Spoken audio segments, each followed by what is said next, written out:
Good evening, House Heroes fam and the House Heroes family. I'm Roxy. I'm so glad to be here this evening and joining Tuesday's night live edition. For starters, I'm so happy I'm wearing kind of the right color tonight, okay? Because and that'll be on our news tonight. I was kind of little, I didn't have time to change, so I was just kind of praying, please, please come through. We didn't start so well, and of course we all know, Dodgers win tonight. But I'm so happy to be here, and tonight, who do we got here? Who we're with? Yeah. Oh, I'm Ryan. Hey, Ryan. So yeah, hopefully you guys are all excited. Done jumping up and down for a little bit, trying to figure out what else is out there for you. But yeah, Dodgers win was solid. So it was good to see LA get the win and bring the championship back, first time since 1988. So thank you guys for joining us. So tonight we're going to be covering something that should save you money when you're out there looking for a home. Everybody's always worried about that roof over their head. We're always talking about buying that, protection, your shelter. But at the end of the day, you can't have a roof over your head if you don't have a solid foundation. And so there are simple things you can look at when you're out there looking for a home that can lead you to understand what's going on with that foundation and whether or not you're going to have issues with it. So, we've been covering the 5 things that you need to look for. So this is never, to be swapped out for doing a professional home inspection.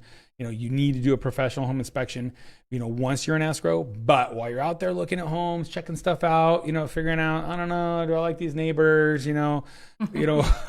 Where's what can I do to the kitchen remodel here? All that kind of stuff. Which bedroom's mine? If you're a kid out there, you need to be also looking at a couple simple things. So there's simple things that you can just glance at and look at on the electrical system, the plumbing, HVAC, the roof, and the foundation. And again, a lot of the cues that we look at on the foundation, about half of them are outside the home and half of them are inside the home. So these are the things that you need to know when you're walking through that house. And, we'll let Roxy talk a little bit about her story, how she found out the hard way about foundations. Well, now she put me on the spot. Sure. I think our program is based on honesty, right? Yeah, Let's just be transparent. And that's it. Everything we're bringing to you, we've gone to the school of hard knocks, I might not have a Harvard education, but I've paid for it the hard way. So, it is coming to you 20 years of experience. We've sold over 1,000 homes, flipped well over 100, licensed contractor. We're out there. We're going through home inspections regularly. I went through 3 this week alone, and you see the same things over and over. You see telltale signs. And when you've seen 1,000 of them, you pick up a few things. And so it's easy for me to walk and glance and see things. I don't always catch everything. That's why we still hire, a professional home inspector who's not distracted. He's going off a checklist. He's looking for everything. But there's certain things that you should be able to walk through and see. And if not you, your agent should definitely be able to help you out with it. So, in California, there are 2 key types of foundations that you're most likely going to be dealing with, unless you're a way high-end buyer, where you're off a cliff, and you're talking caissons and, huge basements and things like that. So unless you're in the upper echelon, what you need to be worried about is this house going to be a slab foundation, or is it going to be a raised foundation, post pier beam? So those are the 2 that we're going to be covering tonight, and we're going to give you what you need to know about each of them, the pros and the cons, because there are good things about both these, and there's some things that kind of take away, detract from each of them as well. So stick with us. We'll go through some of those. But thanks for checking in. So Yaj is here. What's up, Yaj? Bren, good seeing you checking in here. When you walk through a house, not everything's going to be as simple to see as a blown out, busted up foundation such as this. This one here is San Clemente. It's got a lot of earth movement. It's on a hillside. The hills are moving. And, this is going to be obvious to anybody walking through it. When you look through the window and you see cracks running everywhere. But there's really discrete things. When I'm walking through, I'll normally just kind of be looking at stuff. And one of the telltale signs is above the doorways. A lot of times before people sell it, they'll patch this. Sometimes I'll see a bad tape job, where there's some drywall tape over this and then it's been painted over, patched and painted over. And you can tell it's been patched.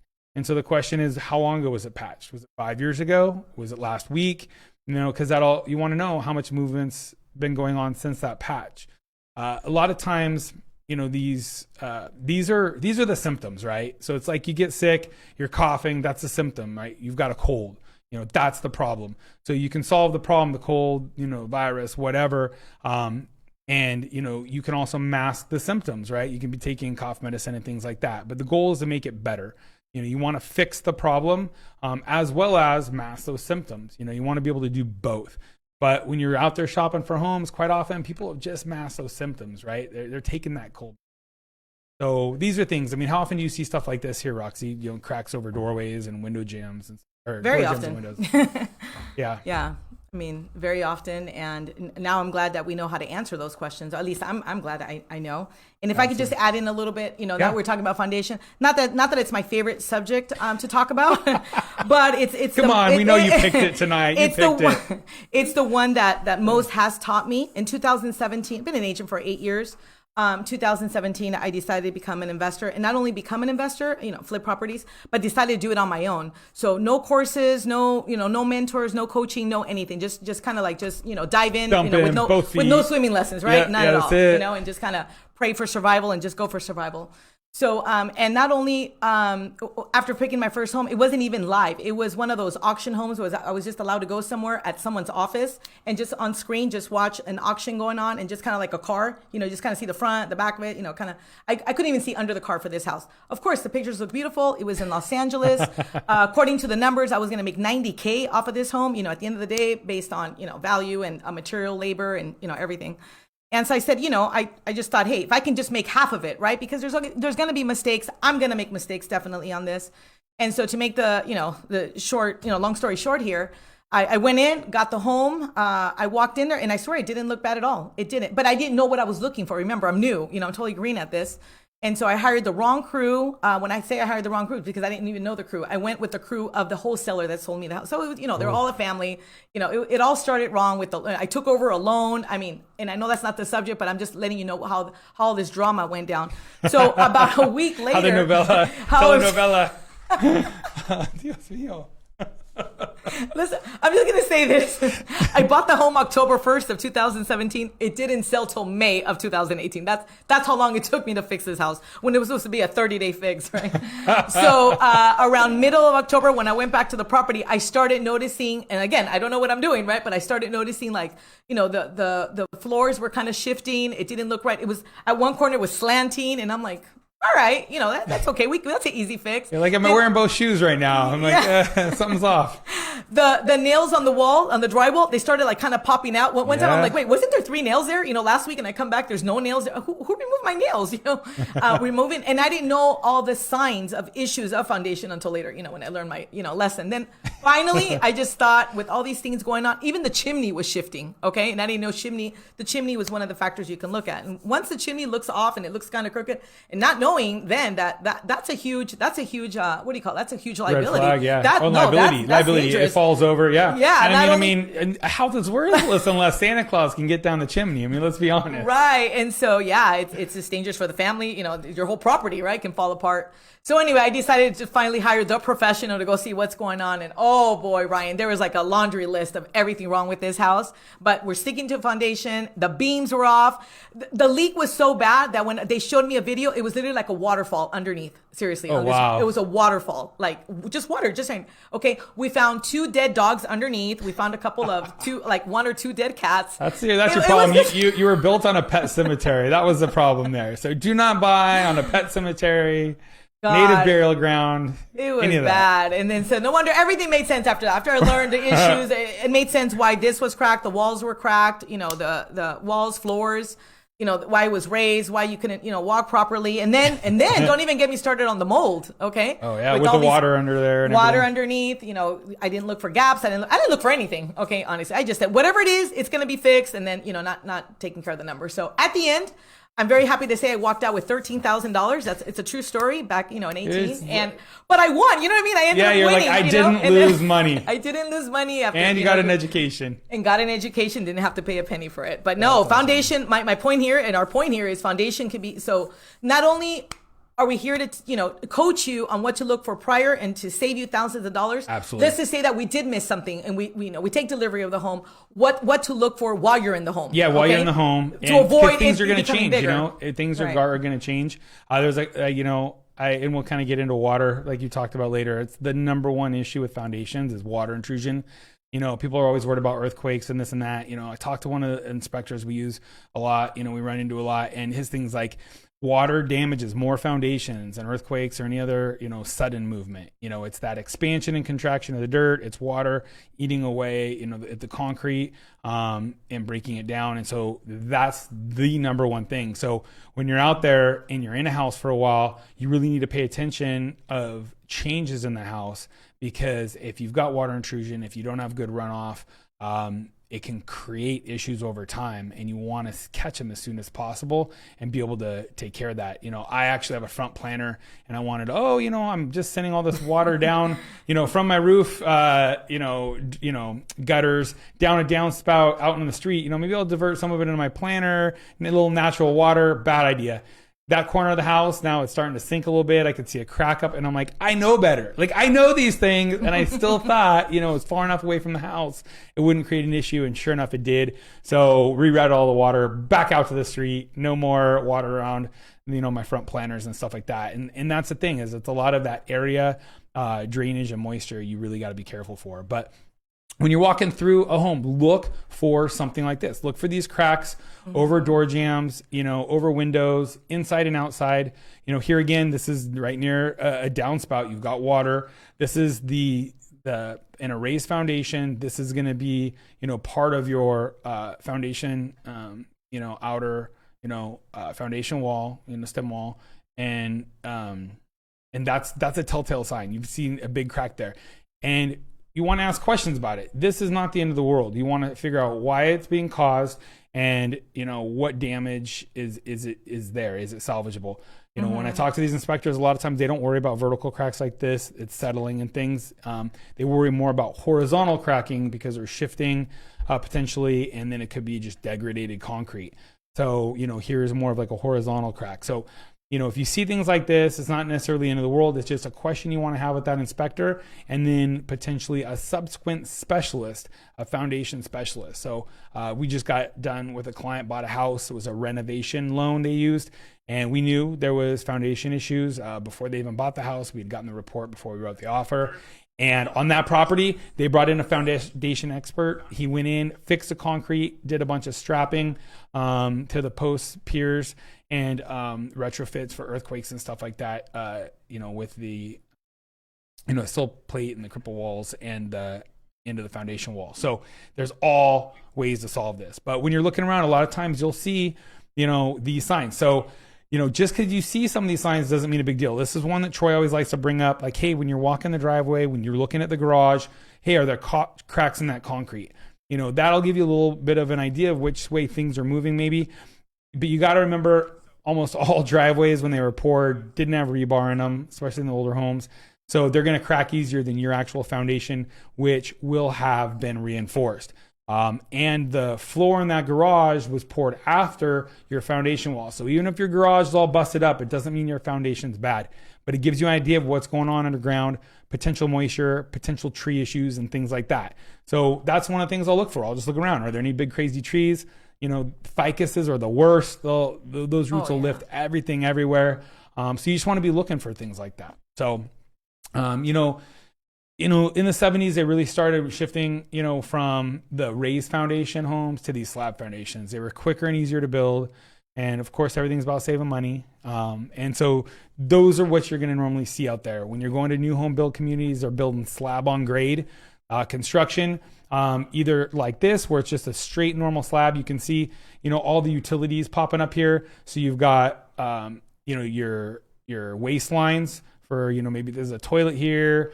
You've got your vent lines coming up. You've got electrical, stub outs and things like that. So that's all going to be put underground. Your plumbing, all of that's going to be underground. It's going to be coming up. And then as they build the house, then they'll connect into the rest of it. So this is a typical slab foundation right here. And then this is what's called a post-tension slab. So you can actually see the garage right here Yeah, you've got your gutter, around it, foundation wall there. And they're going to actually pull on these cables. What they do is they've got this cable mesh, they pour all your concrete, and then they pull it tight. And what it does is it takes that concrete slab and it pulls it tight together. And so anything going on underneath it, rolling, settling, expansion, contraction, it literally floats on top of it. And so a lot of times they'll still have a footing around the edge, but it's floating on that ground. And so you'll see this in a lot of areas where you've got soil issues. They'll go to these post-tension slabs. One of the biggest things you got to remember, if you see that little post-tension slab marking, it's normally in a garage corner, so it's noticeable. You don't want to be cutting into your slab. Don't want to put in a floor safe, in case of the zombie apocalypse or anything like that, because you might cut a cable. So just know it's a fantastic slab. I love it. I had it on one of my homes in Cheatham Hills, but you just got to be careful and know that that's what you have. You don't damage it. And this is kind of what it looks like before they pour that slab. It's actually a lot of fun. Right now, you can talk to us a little bit about it too, Roxy, what you're seeing in. I know Troy's dealing with a lot of first-time home buyers right now, and they're just getting outbid over and over and over. So a lot of them, we've been really looking at new builds, because it doesn't matter if you're down payment assistance, FHA, 100% financing, VA. You walk in that builder, if you get approved with their lender, and you get on their list, their interest list, you're there with your agent, they'll sign you up. And the next home that comes available in your price point, and you're next on that list, you can get that home. You don't have to worry about getting outbid, a cash offer coming in and swoop in and getting you. And what's fantastic about these new builds, it is so much fun to watch them build it. You go out there, you get to see the dirt, you get to see them trenching it, you get to watch them form, for the concrete pour, the frame up. It's a lot of fun. If you guys are going through a new build, I would say try and go by there weekly, every 2 weeks, something like that, and get photos. You'll want to know where things are later. It's just a lot of fun. It's just, you really get attached to your house. And it was one of the, best things I did, when I was still kind of new in the business. And then I've built a couple of homes ground up since then, myself. But it's a lot of fun to go through, and it's always, that kid in you is like, oh, this is so cool. So. And the beautiful thing about it, my ad, is some people, I have buyers right now that they're stressing a little bit, like, well, it's October, it'll be done in March, I got to wait 5 months. Yep. Well, how long do you think we're going to be looking at homes, continuing to look at homes? Right? Okay. So why not lock it up? Why not lock it up? Well, and some of them. And knowing that, in 5 months, by the time we get there, the home that you wanted for 380 ain't going to be 380 anymore, especially with what's going on. That's such a great point. No, we're going to be looking and some of these right now, you're only locking them up for $2,500. Who cares if you have to walk away from that? Really. I mean, if you get that extra home you want, it's like an insurance policy. You're worried about the next home that you might get going up 10 grand. Hey, if you lose a $2,500 deposit, no big deal. Now, I get it. A lot of these new home builders are 15 grand, things like that. But I just had a client put down a $2,500 deposit for a new home the other day. They're still looking for one other, development they like a little better. We'll find out this Saturday if they get in on that. And at that point, we've already, explained to the other builder, like, hey, that's what we're doing. So they'll get their deposit back. But I told them, hey, if it even comes down to March and you got to walk, $2,500 is not a big deal. No. And what's crazy about this is you just mentioned, so right now prices are going up. So where do you think the price is going to be come March? You hit that spring selling market. So you've got 5 months of potential price appreciation. Like we can't claim we know where the market's going, but right now it's going one direction. And if it stays in that trajectory over the next 5 months, you've got potential built-in equity there, and you've made 0 mortgage payments. So you're making money while you don't even own the home. And that's what's pretty cool about it. And we've had a lot of buyers moving into homes this year, and they've had built-in equity right off the start. So they've already paid, 10, 15 years worth of rent? Yeah. Okay, so we got 5 more months. Okay, 5 more. You've done 10 to 15. Yeah, okay, that's it, right? Right, yeah. So what's 5 more? You've done hard time. You're about to get released for time served, good behavior. And if you can fit in that, a lot of them freak out about HOA and the Melrose. I've seen out there, I know it's in Beaumont, I know it's in Colton, I know it's in San Bernardino, okay, but for a total of, 162, but by the time you're locked in, it might go to 130. 130, come on, you got security, maintenance, and who knows how many other stuff. But again, you're locked into a home. Such a good point. And worst case, you can get out of there in 3-4 years if the size of the yard bothers you or whatever bothers you, okay? But I always say anything is better than continuing to rent. Anything. So I was going to do a couple of shout outs here and then I accidentally wiped them off the screen. But Mike Riddell says the Crushers. Good seeing you on here, Mike. Thanks for checking in. Janice Williams says, hi guys. What's up, Janice? Rafael, Chris Flores. My Aunt Marianne was on here. Oh, what's also in the news, happy birthday to my mom. So it's my mom's birthday Oh, today. happy birthday, Mom. Yes. So here's a picture of a garage being repaired. So they're taking care of the cosmetic issues. You know, there's cracks all through here. So it looks like they put in some rebar of some sort, stitched it back together, just like you'd get stitches when you get knocked upside the head by your mom. Ever talking back. Yeah. Thanks, Mom. And then, you know, they're sanding it down, and they'll probably do like a nice epoxy or overlay or something. So, you know, there's solutions to the symptoms, and then there's solutions to the underlying problem. So you can run down supports and lift up, you know, the concrete. Back in the day, a lot of people used to just, you know, try and dig under the foundation, lift it back up on jacks, and then pour more concrete underneath to support it. But what's funny is then it gets heavier and it just sinks faster.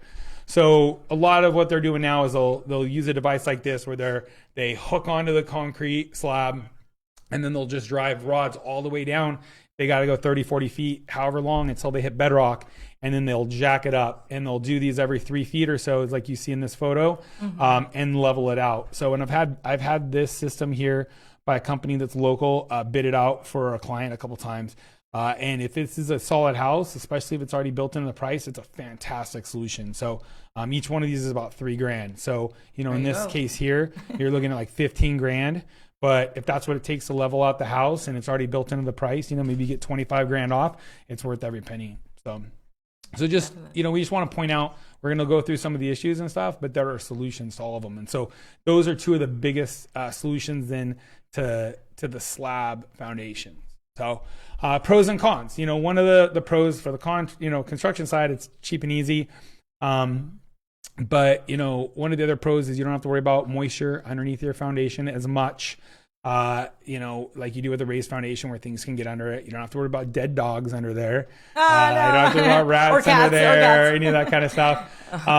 But in all seriousness, but it does pose some cons. So if you want to go and remodel and move things around, like you want to add a bathroom somewhere or things like that, you've got to normally saw cut, find out where that drain line is, because everything's gravity fed and you've got to tie into it. So it can be a little harder to rearrange a house if you want to move things around.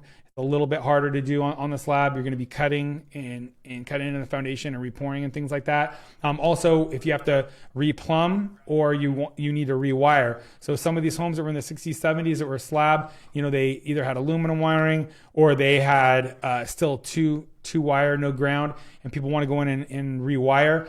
And if it's a single story house, it's okay. You just have to go all up over the attic, and you're going to cut up more drywall than on a raised foundation where it's really easy to pop underneath and just put those outlets in without cutting open a lot of your drywall.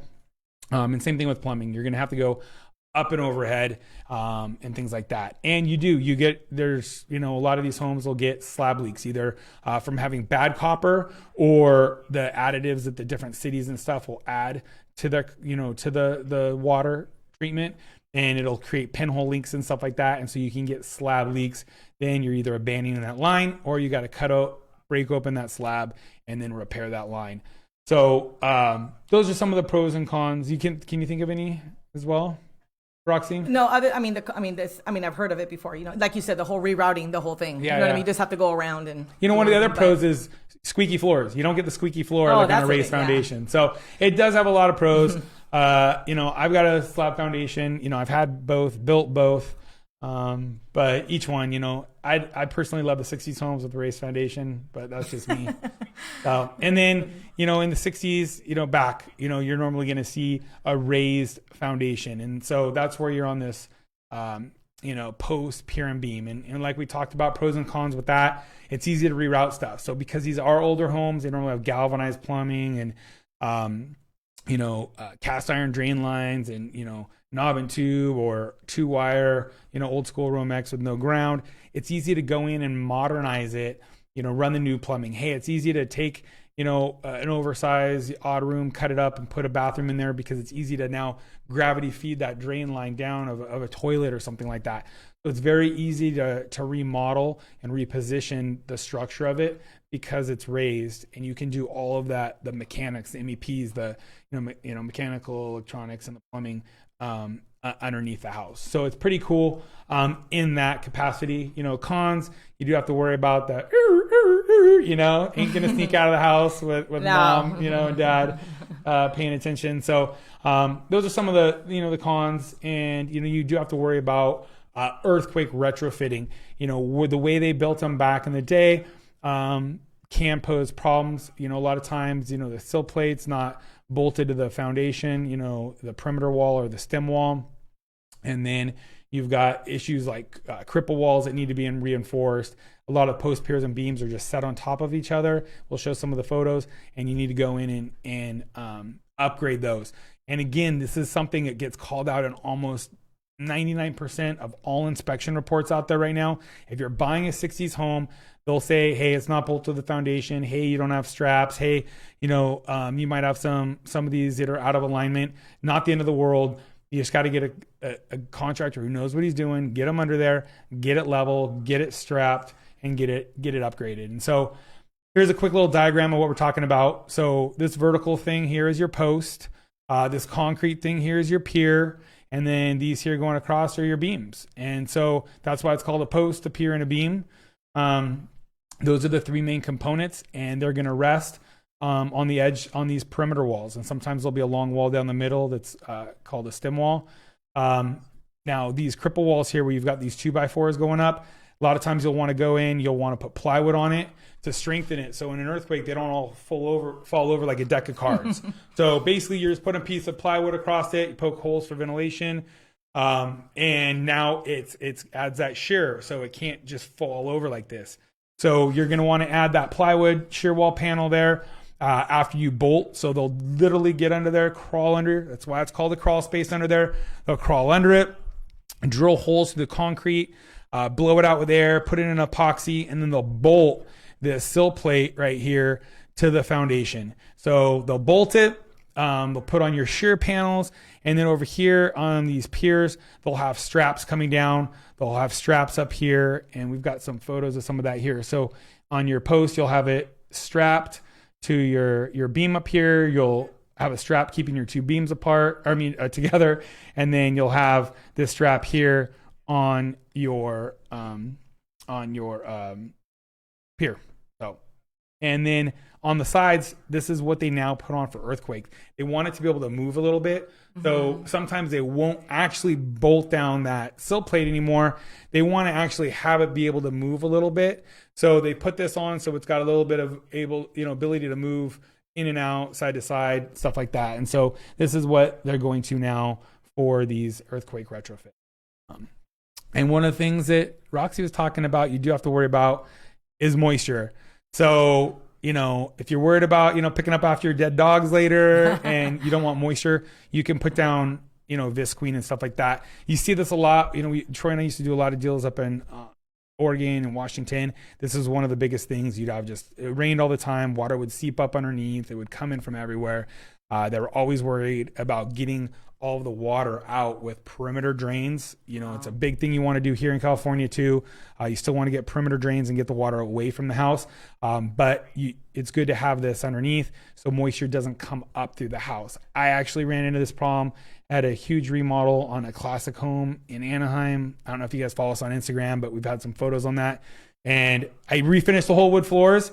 And then moisture came up. All of a sudden, they started getting warped. I couldn't figure out why. And it had been raining, and the water had been rushing underneath the foundation, and just the humidity just destroyed the wood floors. So there's solutions to everything out there and every problem you might have. So if you guys have any questions on foundations, if you don't understand what we're talking about, please hit us up, shoot us a DM, or message us right now. What's up, Sherilyn? Good seeing you out here. Janice says, do personal single-family residents have to worry about soft story requirements like commercial properties do? No, they don't have to worry about that because they're not commercial property. That's more of a commercial regulation issue. So there's nothing that requires you to upgrade your property. So when you get an inspection, that's a question we get a lot. When you get a home inspection and these things are called out, it doesn't kill the deal. This information is for you. It's for you to understand, hey, once I buy this home, what do I want to upgrade? What's important to me? Maybe this isn't important to me. You're like, hey, the home's 100 years old. It's been here 100 years. I'm not worried about it. I'm going to roll the dice. good. You don't have to do this. What's going to be a requirement is in the first couple of photos, the property was red tagged. City won't allow you to be in it because the whole hillside's moving and it looks like it's going to fall off. So obviously if there's something major and you got red tagged, or the appraiser calls it out. So when we were looking at one of those photos earlier and there was some of the horizontal cracking on the exterior stucco near that drain line, I actually had an appraiser look at that. He called it out, and sure enough, it was a big issue with the foundation. It was horizontal cracking like this. The foundation was actually crumbling inside. They had to go in and reconstruct it. And so if the appraiser calls out a crack like this and it's benign, it's not a big deal, or it is a big deal, they're normally going to take that picture and say, this appraisal is subject to, this value is subject to this foundation being, okayed by an expert in the field. So either structural engineer or contractor who specializes in this field. So I had an appraiser call something like this out on a client, and sure enough, it was an issue. The inspector had noted as well. They knew about it, but it snagged the deal, and we had a little bit of an issue there because the lender wasn't going to lend on it until it was taken care of. So that deal, we had to switch to a renovation loan. It's called a FHA 203K, where we got bids from contractors to do all the repair work that was required by the lender. And the bidding called out is making it non-lendable by FHA. And all that work was done after the close of escrow by a separate loan account that the lender funded through that renovation financing loan. We're going to talk a little bit more about that next week, because next week we're going to talk about FHA guidelines as it comes down to you buying your property. So if you guys are out there and you're getting approved and you're hearing that you're approved for an FHA loan, you can't go out and buy just any property. So it has to meet habitability requirements. If it's a condo, it's got to be approved or be able to get spot approval. And we're going to cover all of that next week. So if you guys haven't already liked and followed us and subscribed to us, please go ahead and hit like and subscribe now. If you have anybody that's getting approved, or if you're getting approved, definitely share it with anybody who might be able to benefit from this information as they go out and house hunt as far as it comes to the 5 things, or if they're looking at going out and getting approved for an FHA loan. So if you guys missed the electrical or the plumbing or any other versions, please go back on YouTube. Roxy's, are yours on there in Spanish yet? I hope so. Yeah, I hope so too. I'll check, but all 5 of them should be on there. And if you guys want to see this in Spanish, on Thursday, it'll be the same thing. Yeah. El jueves, los veo a las 8. There you ya go. saben. There you go. I have a question really quick, Ryan. Yeah, here. absolutely. I don't know why. And I get it. Sometimes we don't want to ask there and want to send a text. And I just like to always, when I have clients, they have my number already and they pop. But they're asking if doors and walls have to do with foundation issues, meaning, and I think she had said something like if they're not closing properly, they're too tight. Yeah. And from experience again, well, yes, if you have a foundation shifting, unstable foundation shifting, it could be that I'm thinking it's not latching properly. Yeah, it's not latching properly, and so then you have a door that's originally a square, and all of a sudden as it's bending, it becomes a trapezoid. It gets out of square. So the door's going to be rubbing. It's not going to, shut straight. And a lot of times people will just go in and shave off the door, right? Take care of the issue. Oh, it's not square anymore. Let me just shave it off. But you'll see a lot of times in those doorways, you'll see the cracks splintering out. And that's because the whole house, or one corner of the house is sinking. So a lot of times you'll see a roof. All the water runoff, there's no rain gutters, all the water runoff is coming on one side. And outside the house, you can see the ground is actually pitted from the water hitting there regularly. And so if you can just imagine all that moisture expanding and contracting, and all of a sudden you go into those rooms on that side of the house where all that runoff is, and you'll see cracks in the doorways because that foundation, it's sinking right there. And so what happens is that door, it's dropping here. So you get a crack here, and as this comes down, then you get a crack there. And that's where it's most noticeable because there's that opening, and that's where it can relieve the stress of that entire wall is in that doorway. It'll crack that drywall. So when you see those hairline cracks start, all right, there might be a little settling. Every home settles. Yeah. And there's so many things that could attribute to those cracks. But I'm not saying every crack is a foundation issue, but you need to think, okay, I see a crack there. Are there any other telltale signs? So normally if I see a crack on doors, I'll walk those other rooms on that same side, look around, feel if I notice any cracks on the floor. If it's carpet, sometimes you can feel. We had a deal in up in West Hills, and you could feel it in the carpet. I mean, we talked about it. You could feel where that side, broke off.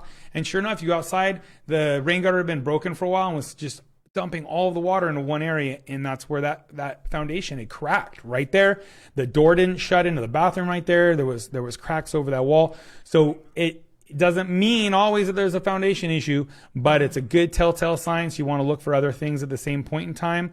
And normally, I just recommend, hey, if you buy this house, it could continue. I would get rid of the water around the exterior of the house. Right. You need to put in perimeter drains as soon as you can afford it. And I think that's solid advice for any home. And that's why when you go into a lot of these new home communities now, you get zero backyard, right? I mean, and I'm talking about space, but you get a dirt backyard. But you know what's there?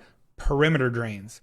And new home builders now, they have to deal with that water runoff where they didn't back in the day. So most resale homes don't have perimeter drains, but almost all new construction that I've seen recently all has perimeter drains to get that water out and away from that foundation. So that's the key. So, other things can lead to it, as far as, attic, heat and stuff like that. But primarily it's normally going to be some sort of foundation settling. So, right. And if it's too, I'm just, she's talking about like shifting, and it's tougher and tougher to close these windows and doors. Oh yeah. Eventually it's going to cause a jam. It's going to be a jam. Yeah. Yeah. If we don't look into it. So that you're starting to see the symptom of a problem. So you need to have somebody come out and just like, hey, is there anything I can do to remedy this problem now? Or is, it just is what it is. Time to call a professional. Yeah, it's time to call a professional. And normally I would start with, do you have rain gutters? Do those rain gutters go into a drain that goes all the way out into the street? So, and then do you have perimeter drains? So on my house in Anaheim, for example, I was talking about, that was a classic, historical home. It was one side of the house we're doing construction. The guys had moved a bunch of stuff around, and it was higher and it was sloped into the house. Didn't even realize it. So I went in, took it back down to grade, and then I put in drains there. I've had zero problems since, now that I've gotten that water out of there. So, number one thing you should always be looking for in my eyes is water, and getting the water out of there. So I had one here from Ricardo Ruiz. He's saying, can you buy a house if you have your own business? Is it harder to qualify? I have a job, but thinking of getting my own truck and work for my own. Is it harder to qualify for a loan? Yes, it is. If you're going from a W-2 job to a 1099 job, you need to be on that 1099 for 2 years. If you're going from a 1099 to a W-2, it's a lot easier. But what I would do if you're looking to buy a house and you have good enough income while you are W-2 wage earner, I would buy the house now before you make the switch to go out on your own 1099, because otherwise you're going to have to wait. One of the biggest issues, people are like, oh yeah, I claim income, I make good money. But the problem is, every business owner wants to write off everything you can. I mean, nobody wants to pay as much taxes as they can. So when you're a small business owner, the typical business owner or self-employed professional, they write everything off. So you make X, you write off Y, and you've got this little tiny nugget you're paying taxes on. That's kind of the goal. But it's very bad for buying a house, because they're looking at a little tiny nugget and saying, well, that's all you really make.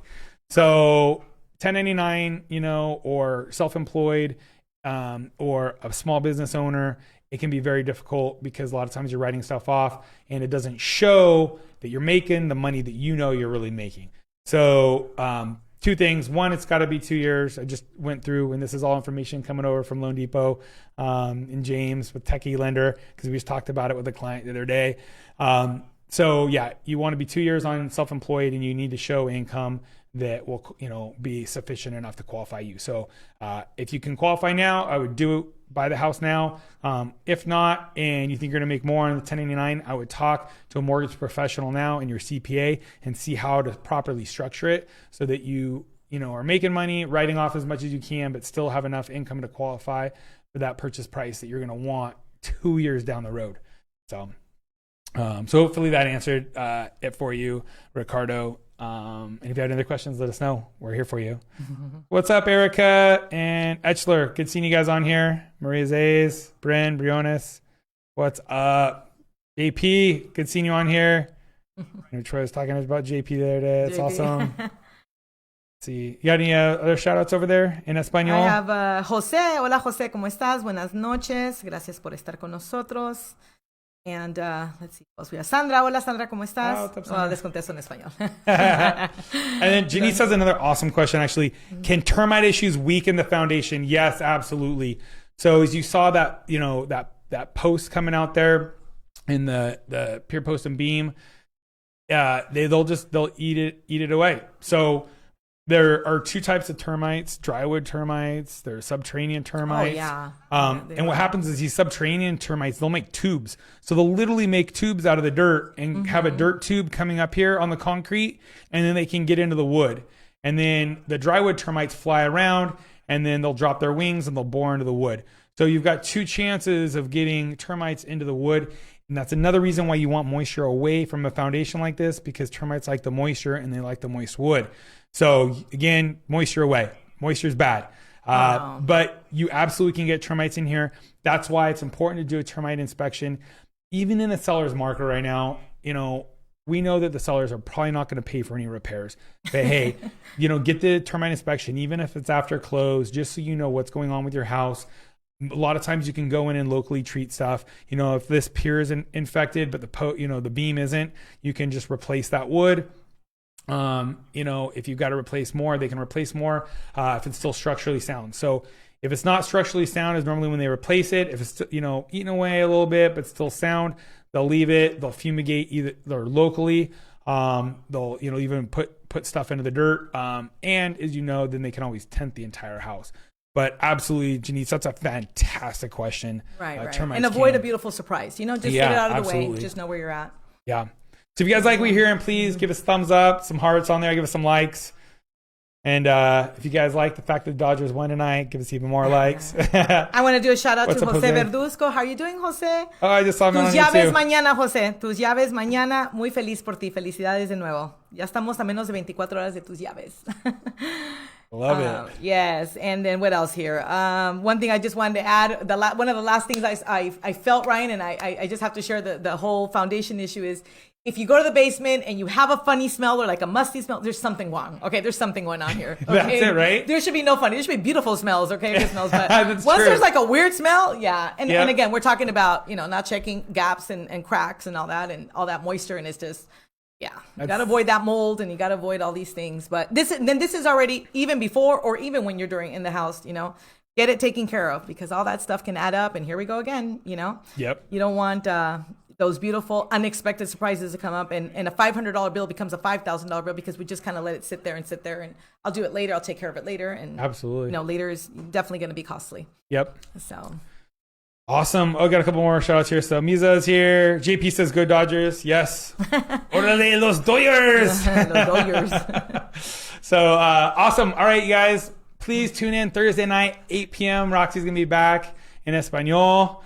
I could have actually used you on Wednesday. I was on the phone with my wife and we were getting pulled over in Mexico. And I'm like, oh, shoot. This is going to go down really bad right now. I should have switched over, called you. Hey, negotiate with this guy for me. Where's Roxy when you really need her, right? Know, Yeah, right? she should be right there. You're out showing but you're here, probably. so it didn't go so bad. Oh, yeah, you're it here. wasn't bad. You're here and present. Yeah. Illegal lefts. Yeah. Oh, just that? Okay. Well, actually, it was pretty funny because I made it and I pulled in right behind the cop. Oh, right as I was making an illegal left. It was pretty good. Perfect timing.